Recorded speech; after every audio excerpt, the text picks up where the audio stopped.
Welcome back, everyone, to the Bears Papa Plays YouTube channel. Today is Thursday, December 26th. Hope everybody had a great Christmas day, enjoyed your family and friends. Hopefully, everybody got some pretty good Christmas gifts. I'm going to be breaking down some NFL action for you guys, though, on Thursday night. Only one game to talk about. Do have kind of a Christmas hangover here, recording on the night of Christmas. Busy day. I'm tired, but we're still going to be breaking down this game. Chicago going up against Seattle. I don't really have high hopes for this game just because how one of these teams has been playing lately, but we're going to break it down. Got a couple player props as well. Before that, let's talk about the games we had on Christmas Day. Couldn't find a winner anywhere under the tree, nowhere in the stockings either. Chiefs, too much for Pittsburgh. Pittsburgh, underdog at home. They've been 78% successful against the spread. Not this time around. They get dominated by Kansas City. It all kind of went downhill after Patrick Queen dropped that interception. I think that the score at that time was 6-0, maybe 12-0.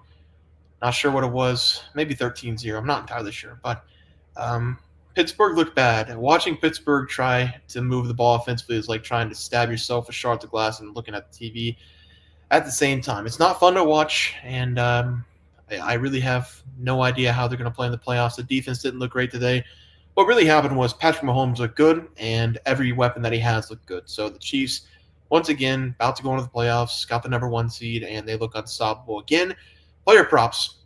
Pat Mahomes, interception. Patrick Queen dropped one, tipped at the line, another one. Patrick Queen went through his hands twice, and then he threw one on the 2-point conversion. Does not count because it was not an official play. It was just a conversion. So that interception on the 2-point did not count. 0-1 there.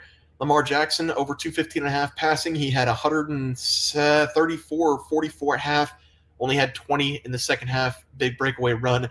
Houston not competitive enough, and Lamar didn't play the entire fourth quarter. So that was a tough loss on that player prop. We're going to try to move on and get some winners on the board. Haven't been good in the NFL over the last couple of games. Going to try to bounce back here. We're going to start with the Bears and the Seattle Seahawks. Only game of the night, and I am done with the Bears. I was addicted to the Bears for the last 5 weeks. I wouldn't stop taking them. They have not won me a game yet, and they're not going to win this game either. I'm going to take the Seattle Seahawks here against the spread as the play. I have the Bears schedule right in front of me here.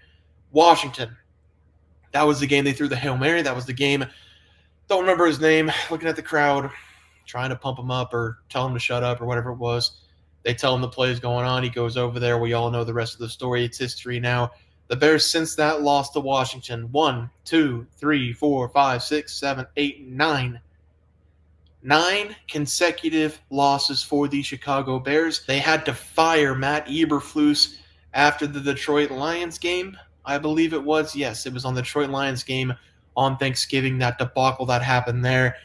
Thought maybe the Bears would have a turnaround, but since Matt Nagy, I keep wanting to say Matt Nagy, since Eberflus left, they have gotten worse. And the defense have gotten worse, giving up 30-plus points in 3 consecutive games. They have been blown out in 3 consecutive games. The Lions, they were just trying different plays on the Bears just for fun. It was like a practice game for them.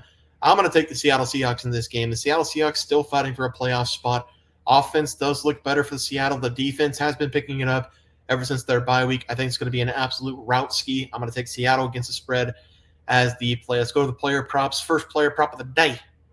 Jackson Smith and then Jigba over his total receiving yards going up against the Bears. The Bears have been horrible. The Bears have lost 9 in a row. The Bears defensively, though, they've been good all season besides the last 3 games. What changed? Well, Eberflus left. And it's crazy to say, but the Bears have gotten worse since their head coach has left, and the Bears' defense has been one of the worst in the NFL since he left, giving up 30-plus points in 3 consecutive games. I've got the numbers right here. Brock Purdy, 325 yards, 2 touchdowns. Sam Darnold, 231 yards on the touchdown. Not a great game, but the Bears gave up 30 points. Jared Goff, 335 yards, 3 touchdowns. There's nothing that tells me that Geno Smith isn't going to go for 303 touchdowns. That means Jackson Smith and Jigba are probably going to have a pretty good day. This has been an unbelievable sophomore season for him. He has taken the role of Tyler Lockett, what Tyler Lockett's been able to do for Seattle over the last several years. He's been a 1,000-plus yard guy. That's Tyler Lockett.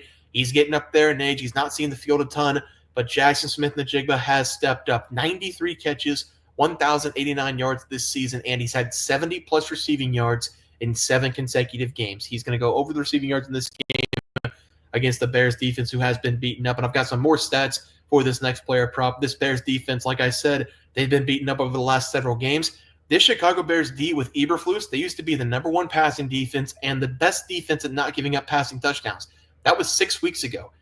Now they're slipping down the rankings. They've given up 17 passing touchdowns. They're sitting in 5th, still decent, but they're 16th in passing yards allowed per game now. That is horrible, horrible, horrible slippage all the way down the leaderboard.